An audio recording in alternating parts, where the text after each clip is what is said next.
a relação entre a depressão e a culpa. Dr. Roberto Lúcio, por favor, tenha a palavra.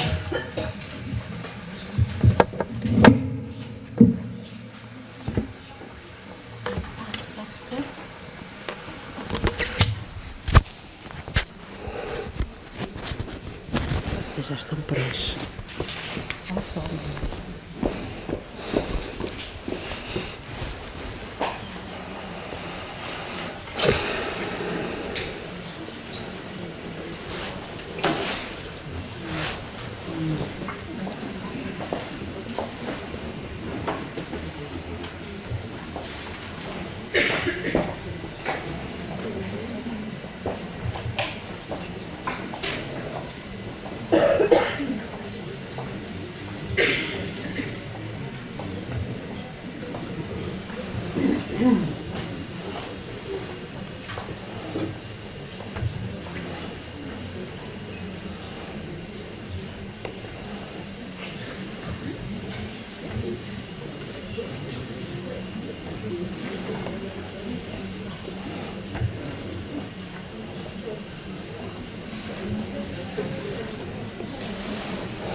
Vamos ver se a minha convulsão é menor que a da Glaucia.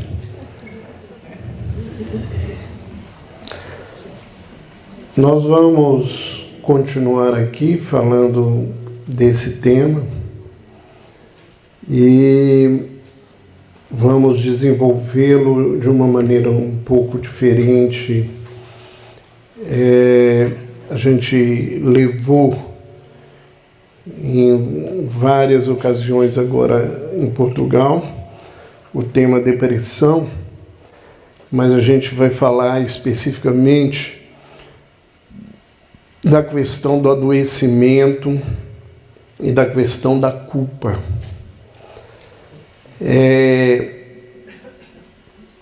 Todas as vezes que a gente fala em doença, a gente está falando de doença espiritual. E nós precisamos entender o que é saúde e o que é doença na visão dos espíritos. O que eles nos informam acerca deste tema na nossa vida. Então vamos ver algumas observações acerca disto. No livro O Homem Sadio, Uma Nova Visão, que é uma obra mediúnica que deu origem ao trabalho biopsicoespiritual que o Grupo de Estudos de Espiritismo e Psiquiatria em Belo Horizonte realiza.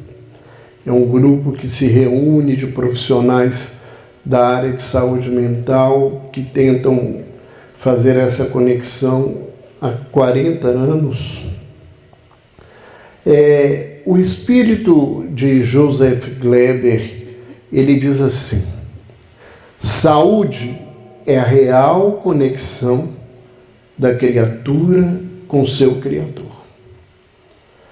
Emmanuel, no livro O Consolador, nos diz que saúde é a perfeita harmonia da alma.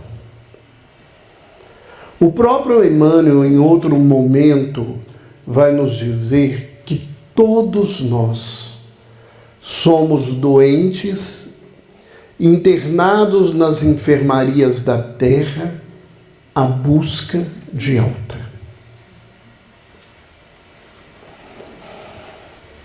Isto faz com que a gente caminhe e tente entender doença e saúde de uma forma mais ampla e mais internalizada do que às vezes a medicina consegue nos dizer. Porque para a espiritualidade, ser sadio é viver a realização plena das leis divinas ou naturais. Nós só vamos ser espíritos sãos ou espíritos santos quando nós estivermos vivendo a lei de Deus. Então, à medida em que eu me comporto de não conformidade com o que a lei nos convida, eu estou falando do meu adoecimento.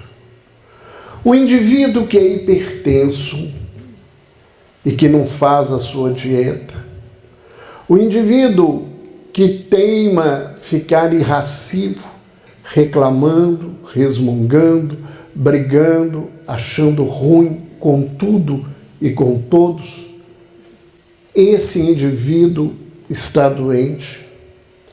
O indivíduo que pensa mal, que faz mal, que fala do mal, ele está doente. Nenhum de nós, do ponto de vista dessa observação, somos pessoas sadias. E a proposta da doutrina espírita é uma proposta de transformação pessoal, de uma transformação interna de todos nós. Então, não adianta a gente falar de muita coisa que a gente aprende, mas não apreende, não coloca em nós. Não adianta a gente ficar apontando o dedo para o vizinho, quando na realidade o mal mora no nosso coração, porque isto não nos vai fazer nenhum processo de transformação. Então, como eu falava antes da prece, nós não estamos aqui para reunir um monte de conhecimentos. Nós estamos aqui para fazer reflexões que possam mudar a nossa vida. Que faça a gente entender por que eu estou aqui, nesse lugar hoje, nessa encarnação, nesse país, em determinada cidade, em determinada família, em determinada condição. Nada disso é por acaso. E quando eu falo por acaso, não é uma interpretação. Eu nasci em Portugal porque eu fiz mal a Portugal. Não. Eu nasci em Portugal porque Portugal tem determinadas características que pode me ajudar a mudar a minha caminhada.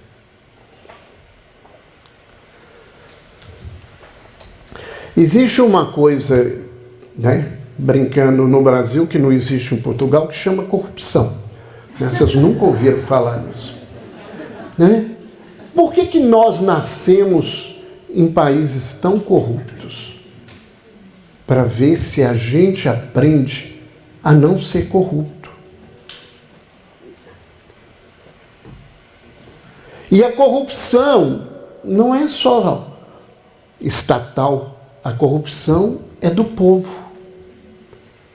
Quando eu chego num ambiente, e isso eu vejo muito no movimento espírita, mais cedo do que os meus amigos, e eu marco os lugares para eles se sentarem que vão chegar atrasados, e os que chegaram na hora não vão encontrar esse lugar, isso é corrupção, isso é desonestidade. Quando eu vou para um cinema e furo a fila do cinema, isso é desonesto.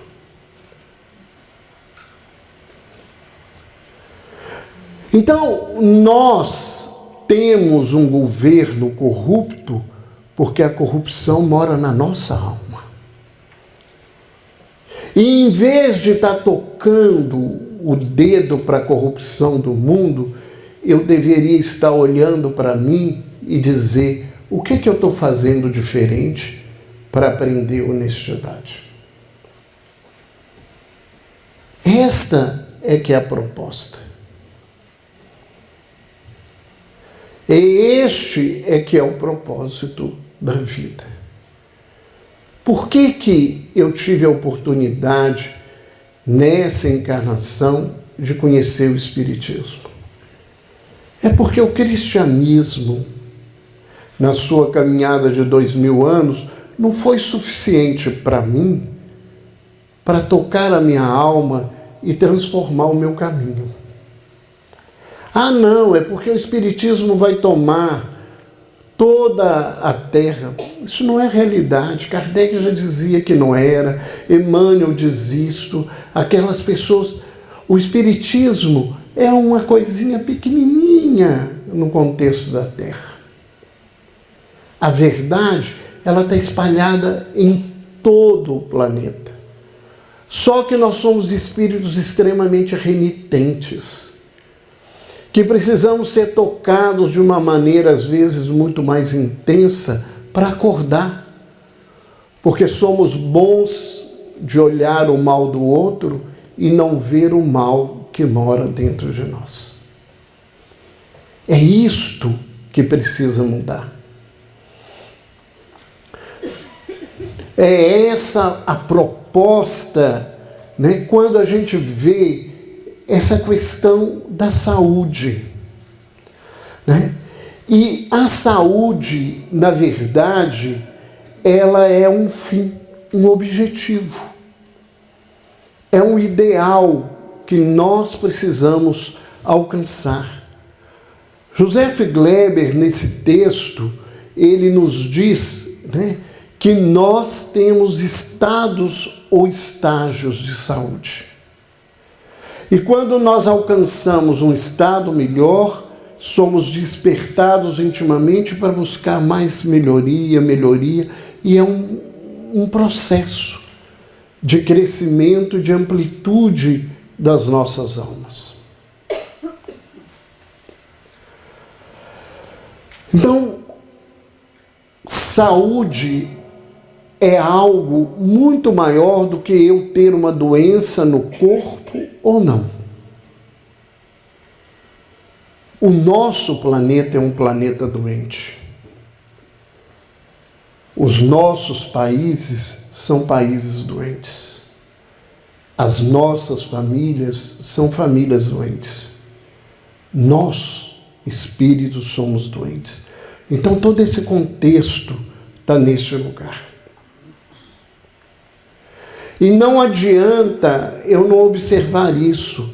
E como eu não tenho capacidade e competência para mudar o planeta, para mudar o país, para mudar a minha família, eu tenho que fazer a única obrigação que eu tenho na vida.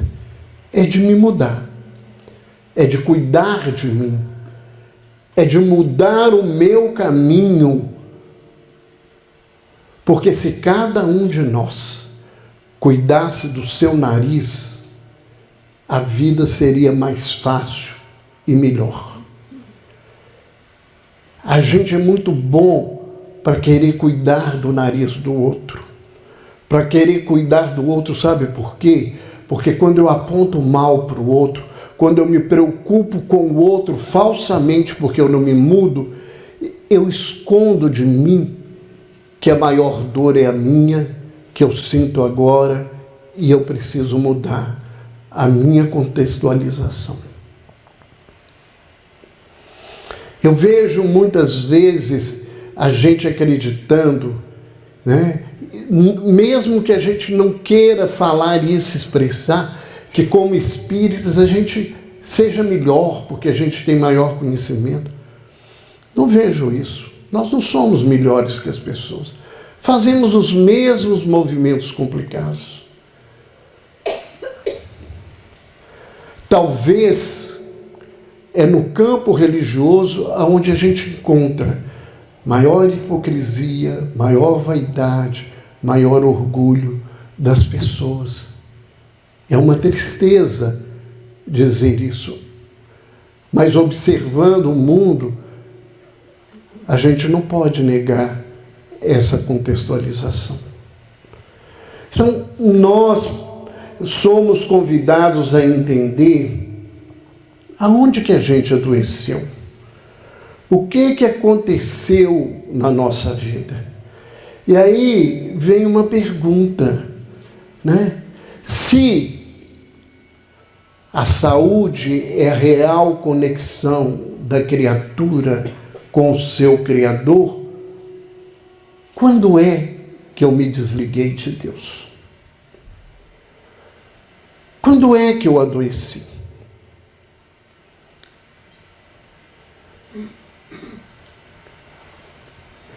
Muita gente faz uma leitura muito materialista desse contexto. Há um tempo atrás, reestudando e tentando perceber o pensamento de Kardec na construção da codificação com a ajuda muito interessante do filho mais novo, quando Kardec diz que o Espiritismo veio combater o materialismo, a gente precisa pensar melhor o que é esse materialismo. O que Kardec propõe é que a vida, na sua essência, é espiritual. Que a questão tem que ser interpretada do espírito. Quando eu falo assim, eu estou aqui falando porque noutra vida eu falei mal, essa interpretação ainda é materialista. É uma interpretação da vida na Terra. Muita gente diz assim, eu estou aqui porque ontem eu matei. Todo mundo que está aqui matou, e matou muito. Não foi pouco. Eu estou aqui porque eu fui adúltero. Todos nós fomos adúlteros na história da humanidade. Todos nós escravizamos, todos nós blasfemamos, todos nós fizemos esses movimentos. Se isto fosse a explicação do todo mundo teria que estar na mesma história e no mesmo lugar. O que nos faz adoecer, o que nos leva à desconexão, é desconhecer que Deus é Criador e Pai. Todas as vezes que nós escolhemos fazer na vida como eu quero, eu estou dizendo a Deus que Ele não tem sentido nenhum na minha vida. Que o sentido da vida é o meu desejo. Que o sentido da vida é o meu prazer. Que o sentido da vida é o meu querer. E tudo isso se chama egoísmo. Tudo isto me leva a pensar num processo extremamente complicado. Nós adoecemos por falta de fé. Pode parecer muito estranho, mas é. É porque a gente fala muito em Deus, mas a gente acredita muito pouco nele. Existe, do ponto de vista teológico, uma diferença entre crença e fé. Jesus, repetindo uma fala dos provérbios, de um dos profetas, ele diz: crer em Deus, até os demônios creem e tremem quando escutam-lhe o nome. Crença é racional. Nós vamos ver isso agora. Fé é uma questão de alma. O homem que tem fé, ele dirá à montanha que ela vá e ela irá. Porque tem nele um sentido real de caminho e de transformação. Nós somos homens, como Jesus fala, de pouca fé. Nós falamos muito em Deus, mas a hora que a vida aperta, muita gente pergunta, será que existe Deus mesmo? Quando a gente não faz uma pergunta, por que Deus não me escuta? Num dos nossos livros da associação, o espírito de Humberto de Campos, ele escreve uma página e ele diz assim, falando disso, que ele caminhando, vendo as pessoas perguntarem por que Deus não me escuta, e ele levantou, será que nós escutamos Deus?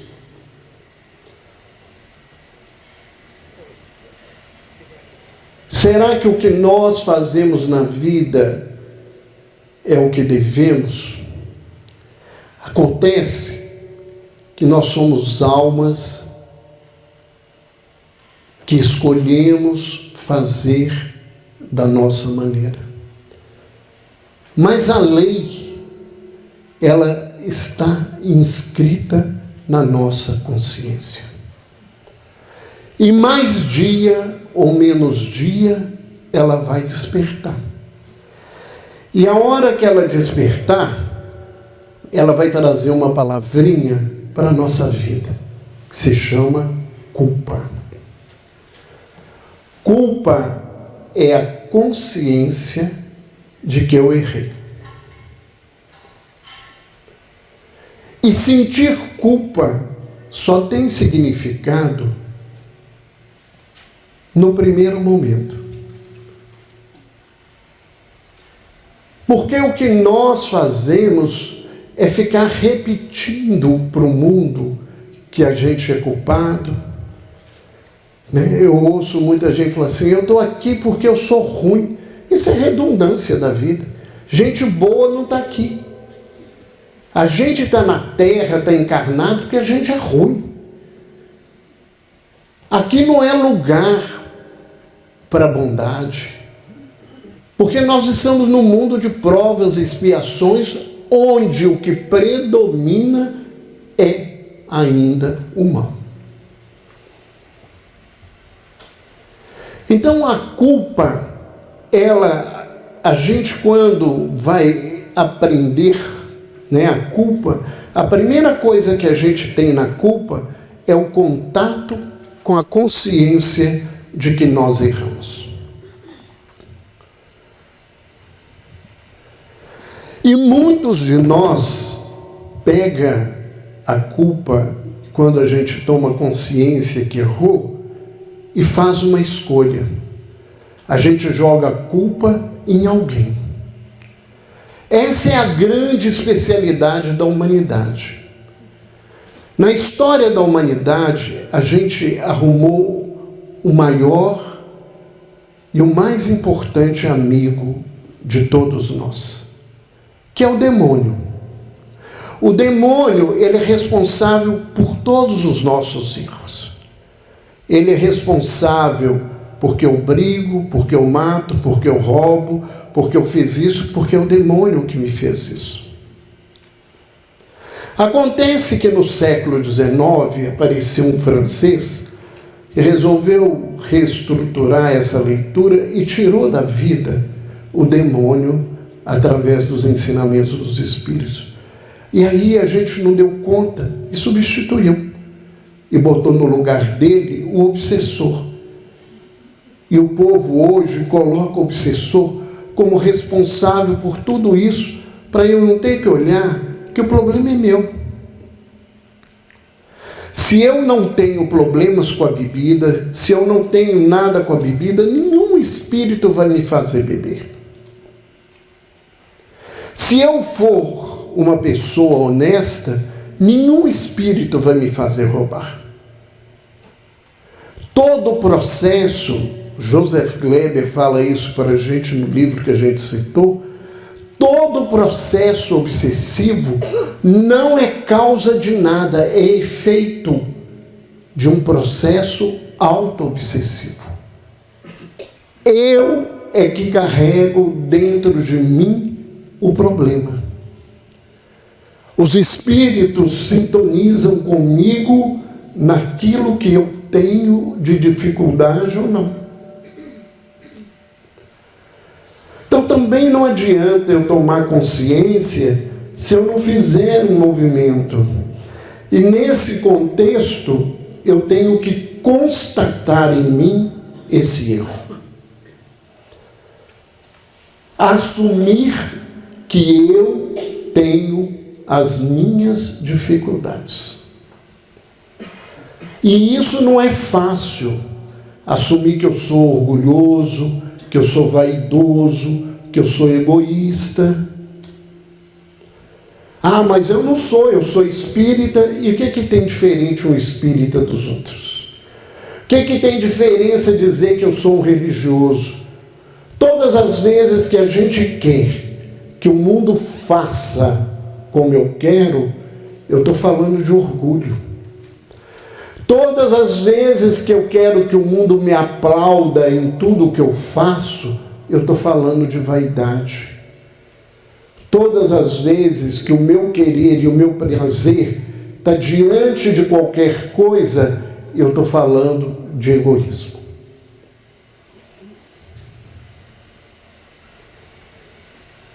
Então eu tenho que constatar que eu carrego na minha alma estas doenças, porque são estas as doenças do nosso espírito. Todas excrescentes do egoísmo. E a gente, além de constatar o nosso erro, a gente tem que assumir a responsabilidade. Não colocar em ninguém culpa da minha infelicidade. Ah, não, mas eu sou infeliz porque minha mãe me abandonou. Eu sou infeliz porque meu pai era alcoólatra e batia na gente. Eu sou infeliz porque meu patrão faz isso. Não, eu sou infeliz porque eu não dou conta de ser feliz diante da luta da vida. Eu sou infeliz porque o meu olhar é um olhar de infelicidade. Que a minha visão é uma visão de maldade. Relata-nos os evangelhos apócrifos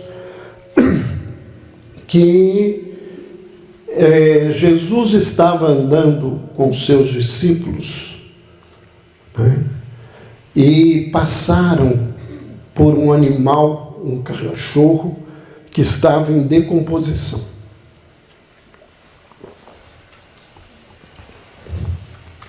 Imediatamente os discípulos começaram a tampar o nariz e a reclamar do mau cheiro. Jesus olhou aquele animal e disse: que belos dentes tinha esse cão.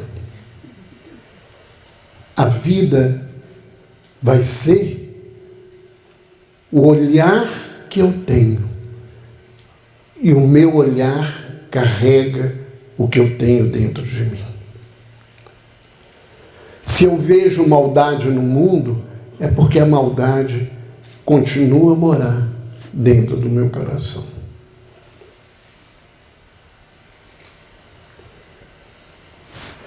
Nesse contexto, a partir desse momento que a culpa envolve esses 3 passos, eu vou viver de uma outra forma. A culpa, ela pode ter 2 movimentos. O primeiro movimento, que é o movimento da doença, é o movimento do remorso. A palavra remorso vem de remoer, de moer de novo. Que é esse negócio de falar: eu sou culpado, eu sou ruim, eu estou aqui, eu só fico repetindo a minha culpa, e o que eu faço dela? E muitas vezes a gente usa esse lugar para ficar no lugar da vítima. Coitado, né? Ele se sente tão culpado, né? Dá uma dó dó de ninguém que está se sentindo culpado, não. E se ele está parado nesse lugar, por que quis? A gente pode mudar. A gente tem que mudar. A gente tem que fazer um movimento de transformação. Então a doença é a gente viver nesse processo de culpa. Porque aquele que não conhece a lei, segundo o apóstolo Paulo, né? Aquele que não conhece a lei, o que faz é lei. Mas aquele que a conhece, que sente a culpa, e a derroga, né? Reconhece a lei, mas não a cumpre, será punido pela própria lei. Que é o que nós estamos vivendo. Mas existe um novo e importante movimento no processo de culpa, que é o arrependimento. E arrepender envolve duas outras ações. Uma é reparação. Eu tenho que reparar todo o mal que eu fiz à humanidade. Eu tenho que corrigir tudo o que eu fiz de errado. Isso é da lei. Isso não é castigo de Deus. Ao contrário, isso é sabedoria do mestre, dos mestres, que é o Senhor. Nós temos que reparar todo o mal que nós fizemos. Se não for nessa, vai ser noutra. Se não for nem a outra, vai ser em alguma. Para Deus, 1 minuto ou 1 milênio não é o problema. O problema é nosso, da nossa mudança, do jeito que a gente quer mudar. Ah, eu vou deixar para outra. Não tem problema, pode deixar para outra encarnação. Se você achar que está, pode ser daqui mais 2 ou 3, você que escolhe. Mas a minha vida está muito difícil. Pergunta para você, por que a sua vida é difícil? Por que as coisas na sua vida são tão difíceis? Porque o que a vida está te dizendo é que você não entendeu nada do que Deus te propôs quando a vida está extremamente difícil. Do outro lado, eu tenho que expiar, eu tenho que receber a consequência na minha vida do que eu fiz.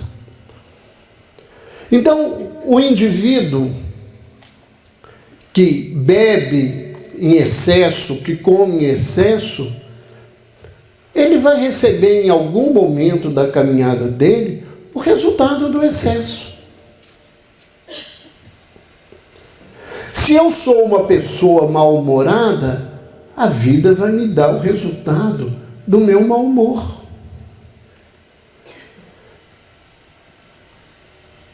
Todos nós vamos receber na vida aquilo que nós plantamos para a nossa vida. Não tem jeito de sair. Aí eu ouço pessoas falando assim, mas eu agora estou fazendo bem, por que eu estou recebendo mal? Você agora está plantando, não é hora de colher ainda, não. Você está colhendo o que você plantou antes. Será que eu fui tão ruim assim? Pergunta para você, não sou eu que tenho que responder. A sua consciência que sabe.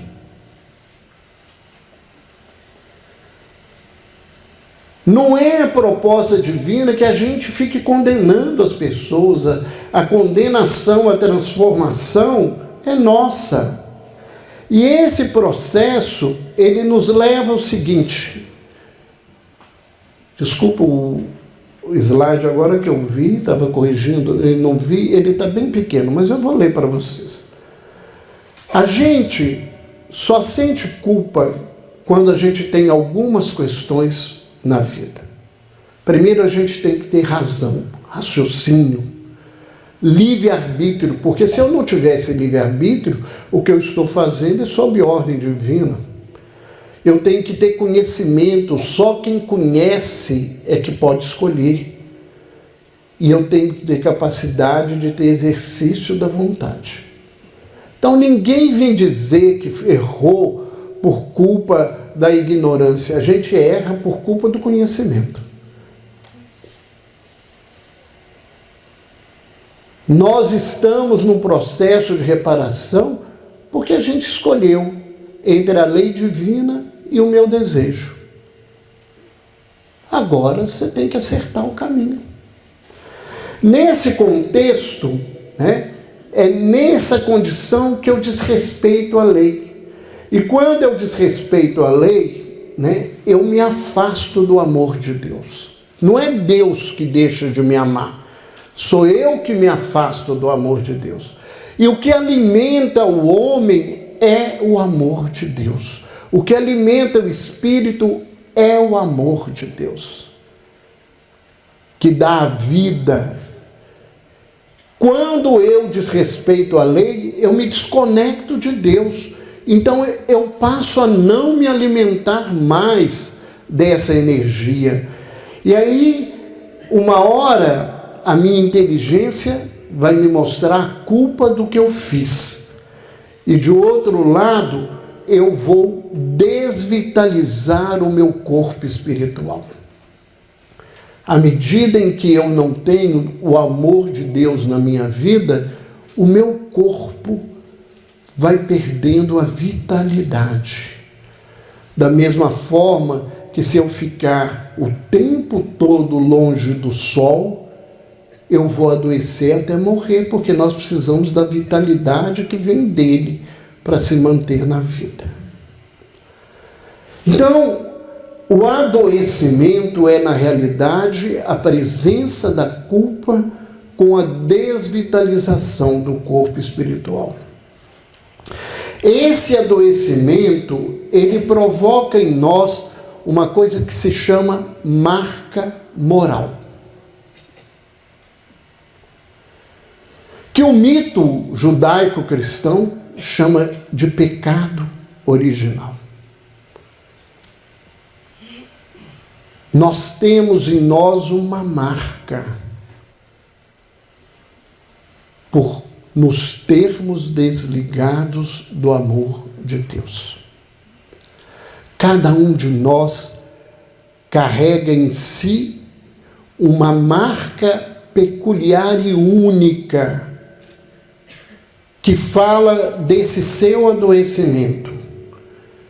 Essa mácula que é moral, ela se transforma no corpo espiritual em máculas espirituais. Então, da mesma forma que eu contamino-me moralmente, eu contamino o meu corpo energético. Ele vai perdendo luz. Nesse sentido, eu adoeço quando eu ajo do ponto de vista da razão, da inteligência, o componente mental desse corpo espiritual. E se as minhas ações são do sentimento, do afeto, do desrespeito nesse lugar, eu contamino o corpo emocional, essa parte do perispírito que cuida da emoção.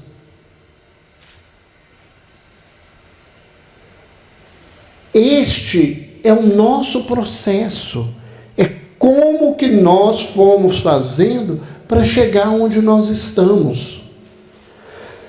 E nesse contexto, né, eu levo essa marca para o duplo etérico, para a estrutura perispiritual mais próxima do corpo físico, e quando eu vou reencarnar, eu demarco o corpo, né?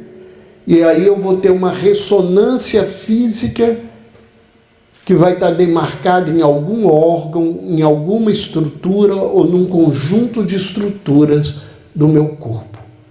Mas a minha doença é o desrespeito da lei. Cada um de nós tem a doença que precisa. Nós é que não aprendemos a ler.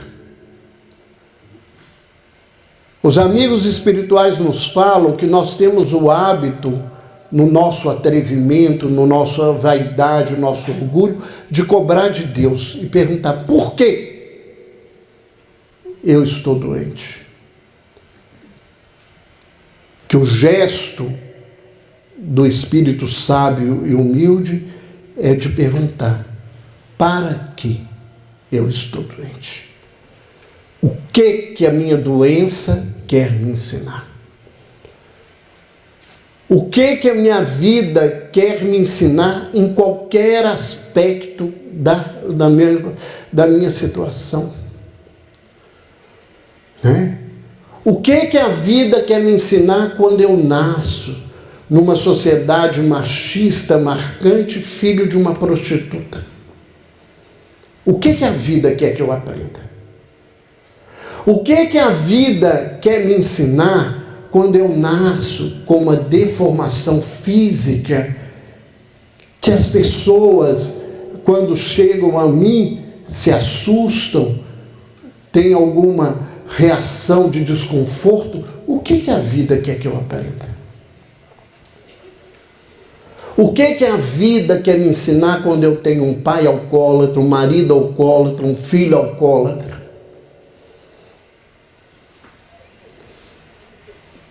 O que a vida quer me ensinar quando eu tenho uma diabetes, uma hipertensão arterial, uma artrite reumatoide, uma esquizofrenia, uma depressão? É isto que a gente precisa aprender. A doença é um caminho de cura. A doença não é um instrumento de castigo. Porque se fosse um instrumento de castigo, a última coisa que Deus seria era misericordioso.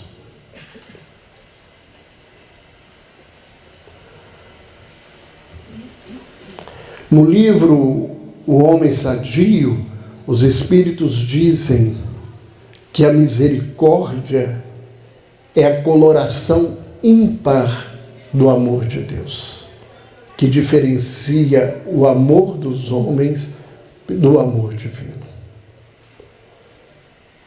Então nós não estamos aqui sendo castigados, nós estamos aqui para reparar as nossas escolhas, num aprendizado de transformação que a gente precisa correr com ele na nossa caminhada.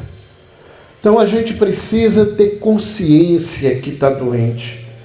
E nessa consciência tem gente que nega e tem gente que aceita.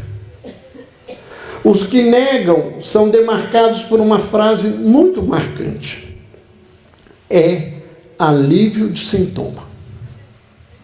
A maioria de nós quer ficar livre do problema.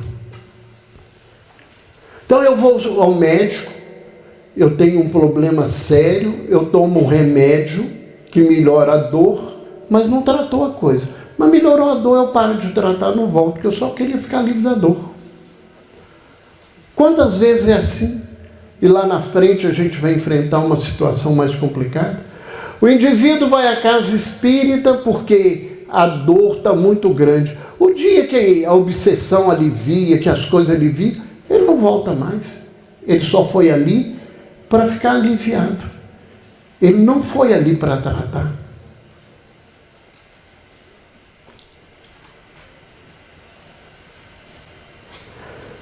Mas quem constata vai buscar uma coisa extremamente importante, que é o autoconhecimento. E quem, na verdade, quer se autoconhecer? Autoconhecimento não é uma coisa fácil, não é uma coisa simples. Porque eu vou ver que muita coisa que eu faço não tem nada de bondade. Tem gente, e é isso que o Evangelho fala muitas vezes, que dá esmola para ser elogiado.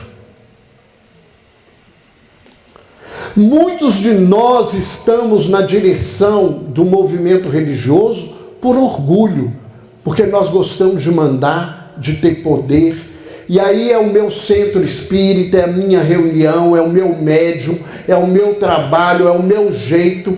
Isso é orgulho. Não tem nada de saúde, ainda é movimento de doença. É muito difícil se assumir esse lugar. Estar aqui, onde eu estou aqui agora, isso aqui é movido por vaidade ainda. Porque se eu não tivesse vaidade, muita gente vem para cá. Não, a gente vem para cá, né? E a gente espera que as pessoas nos ajudem a vencer, não nos bajulando, não nos fazendo coisa, porque a gente gosta de aplauso. Isso é vaidade. Nós temos que ter cuidado para avaliar os nossos passos, porque muitas vezes a gente acha que está falando de luz e nos mantendo em trevas. É esse o chamado profundo do Cristo para a nossa consciência. Então a gente tem que buscar o autoconhecimento. E quando a gente busca o autoconhecimento, a gente começa a se conhecer. E aí dói. Aí dói muitas vezes. Tem muita gente que passou a história da vida sendo bom filho sem ser bom filho.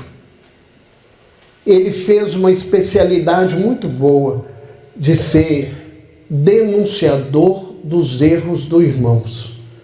Então, ele passou a vida inteira entregando. Meu irmão fez coisa errada na escola, minha irmã fez isso. Então, ele parece bonzinho, porque ele mostra o erro dos outros, para os outros não verem o erro que mora nele. Quantos de nós fizemos isso? É muito complicado você ver que a sua realidade, a sua condição íntima é de profunda desconexão da lei, embora a gente fale da lei todos os dias na nossa caminhada. Quando eu começo a me reconhecer, eu vou aos poucos reconhecer o outro. Porque, por enquanto, é minha mãe, ela faz parte de mim. É minha mulher, é meu filho, é meu trabalho, é meu patrão. Tudo vive em função minha. As pessoas não são pessoas. Se o meu filho quer ser gari, lixeiro, e eu queria que ele fosse médico, e ele vai para a rua, porque ele não está fazendo o meu desejo. Se eu tenho um filho homossexual, ele não serve para mim, porque isso me incomoda, vai falar mal de mim, né? Então, as pessoas não são elas, não são acolhidas por ser gente, elas são, na minha vida, se elas me interessam. E o dia que me interessa, eu toco elas na vida. Como muitas vezes a gente toca as pessoas da casa espírita porque elas não nos interessam mais, porque elas estão tocando em coisas que eu não quero ver nas minhas feridas pessoais. Quando eu começo a aprender a reconhecer que existe eu e existe o outro, eu vou começar a crer em Deus. Por quê? Alguém aqui fez o céu, fez a lua? Alguém aqui, levanta a mão quem fez a lua para mim, ou quem construiu Marte? Ninguém. Eu também não. Então, se eu não construí e ninguém construiu, tem que haver algo acima de mim e do outro que construiu esse universo. Isso é crença, é racional, é da cabeça. É uma lógica que pode não ter sentido mais nenhum do que saber que tem um Criador, mais nada. E o que eu tenho de relação com esse Criador, na verdade?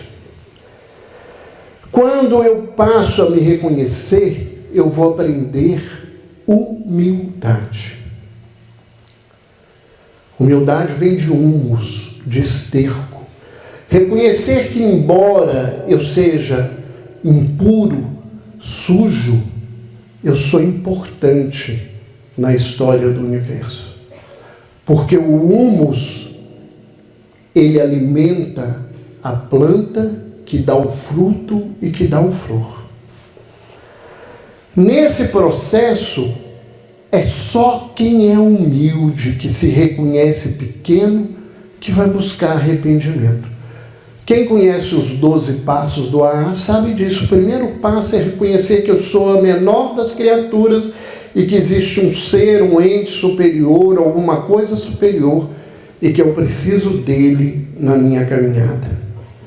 Nesse processo, à medida em que eu me arrependo, que eu vou fazendo a minha recuperação, eu desperto em mim potencialidades boas.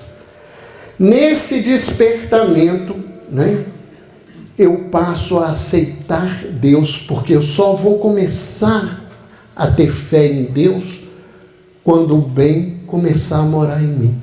Eu vou começar a ver as coisas que estão nesse lugar.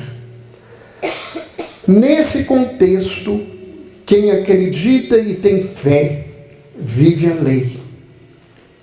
E à medida em que eu entendo Deus como Pai, eu me reconheço como herdeiro de Deus.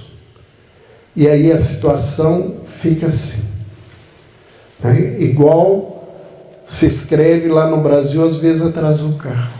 Eu não sou o dono do mundo, mas sou filho dele. É entender que tudo que existe no universo é herança do Pai, que eu tenho responsabilidade de cuidar. E nesse contexto, viver a lei e ter consciência que é filho de Deus, nos dá e nos põe nesse lugar de saúde. Era isso que a gente tinha para dizer. Que a gente possa aproveitar a nossa culpa para transformar a nossa caminhada. Que assim seja.